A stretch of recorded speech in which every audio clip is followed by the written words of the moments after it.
Good morning. I'm Mary Cheney. I'm a family consumer education teacher in the school district of Waukesha, and I'm here to talk to you about the importance of language development and selection of children's books. One of the things that we know from studying children and their brains is that the more connections they can make in the more possible ways, the better their learning is going to be later on in school. We would like you to have this opportunity to prepare to teach in a classroom of preschool children, reading a book, planning an activity, in this case it's going to be a game, that has to do with children's literature. As an introduction, we wanted to talk to you about some of those authors that you might be familiar with. Eric Carle, The Very Hungry Caterpillar, Mr. Birdwell, and the Clifford books. Many of you grew up with these stories, and you can remember times that people read them to you. Think about that. First time you can remember somebody reading to you. Where were you? Was it somebody special? Were you sitting in Grandma's lap and she was turning the pages? Did you come home from work and see Daddy and he said to you, let's go take a look at that book together? We know it's your favorite one. Many children have favorite books and favorite activities that they remember from their youth. And one of the things we want to help kids do is to see that books can be used to teach as well. For your WCTC summative assessment, you're going to be planning a game that goes with the book. So the first step is, let's choose a book. Age appropriate, developmentally appropriate, and then let's plan a game that goes with it. We know that children are able to hear starting when they're in the womb. They can hear their mother's voice, they can hear their brothers and sisters, they can hear people that are around them. So when the babies are born, to put a little book in their hand is one of their favorites. Now they might eat it, they may crunch it, they may put pieces in their mouth, but they get the idea as they sit on your lap that as you turn the pages, there's a story that goes along with it. Very fun, but not really practical for what we're going to be doing. Board books are really important for children who are going to be turning the pages themselves because we want them to be nice and sturdy. We know from research that children who are read to do better in school, they get along better with others socially, and overall, they have a better sense of their world and what's around them. Whether it's learning their ABCs or using Cheerios to learn counting. Board books are a great way for kids to get the idea of turning the pages and that there's a story that goes with this book. Now for toddlers, we can move up a little bit. Toddlers like to be a little more interactive with their books, and having books that make noises, that they can turn the pages, and maybe they can't read the words, but they can make the sounds to go along with the words. Great choice. This would be a fun one for 24 to 36-month-year-old children. This type of a book you could plan a really fun game with, that the kids could do some counting. They're going to recognize the Sesame Street characters. You could even teach some simple language things like beginning letters of sounds. As children get older, we like to have books that the kids can manipulate. This is a wonderful book by Eric Carle that goes with the different sounds of the animals. Children would not need you to read the book. After you read it to them, as they find the picture on the page, they could go push the right animal and they could make the sounds themselves.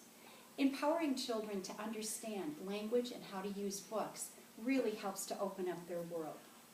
Now some books we don't want to use for a whole group. If you have a group of children that are going to be sitting in front of you, you want something that's big enough. Big books are great for something like that. What you don't want to do is go with a book that has beautiful, fabulous illustrations. Jan Brett is a good example of that. A child could spend hours looking at these pages and looking at all the wonderful things that are in those pages that go along with the story. Not practical for a group, especially of preschoolers. They're kind of wiggly, and they all want to look at the pictures, and they all want to be able to see, and you're not going to be able to do that with a book like this.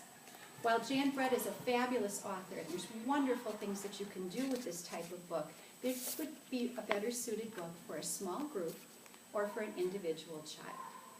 Your groups are going to be perhaps 3 to 4 children at a time that are going to come and play your game.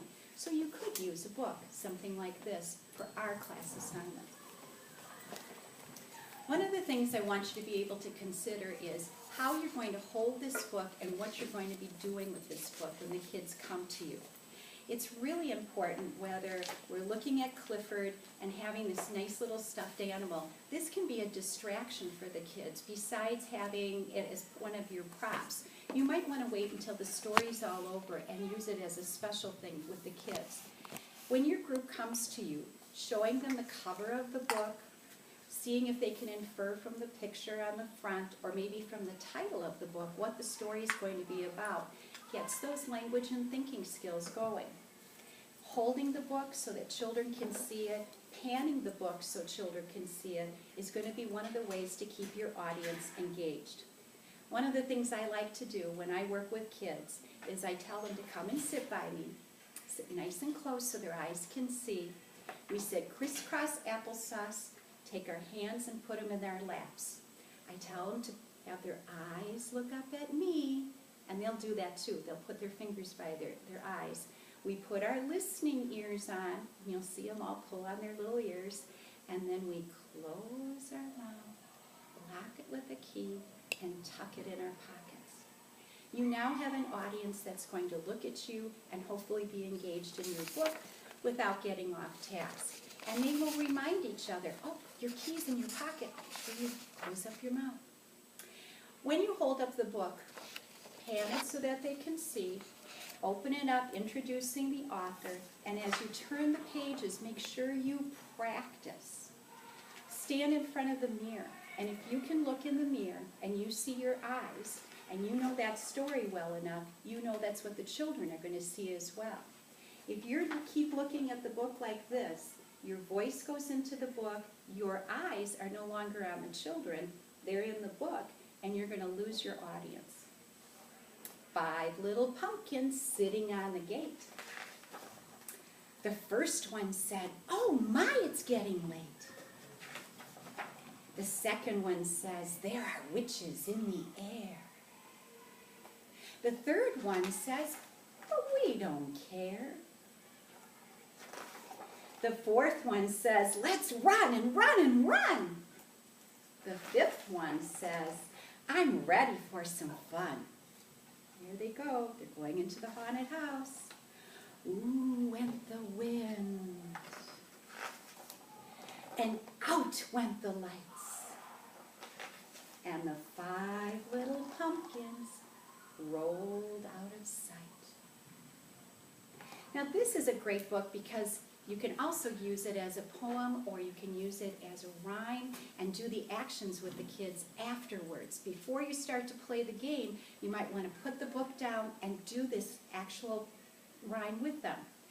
5 little pumpkins sitting on a gate. The first one said, "Oh my, it's getting late." The second one said, "There are witches in the air." The third one said, "But we don't care." The fourth one said, "Let's run and run and run." The fifth one said, "I'm ready for some fun." Ooh, went the wind and out went the light. The 5 little pumpkins rolled out of sight. The more expression you can use, using body language, using that eye contact, you're going to keep your audience engaged. If you're bored and you don't like the book, the kids aren't going to like it either. Read with expression, overact the book, and you really get the kids engaged. Now some of the books are going to be harder for the kids to read than others. You want to make sure that you have good language skills. You want to have stories that the kids can understand. Try to tie it into a science or a social studies activity that the teacher allows, and make sure that your game goes with the book. In this case, I could have little pumpkins on my board, and I could set it up like Candyland.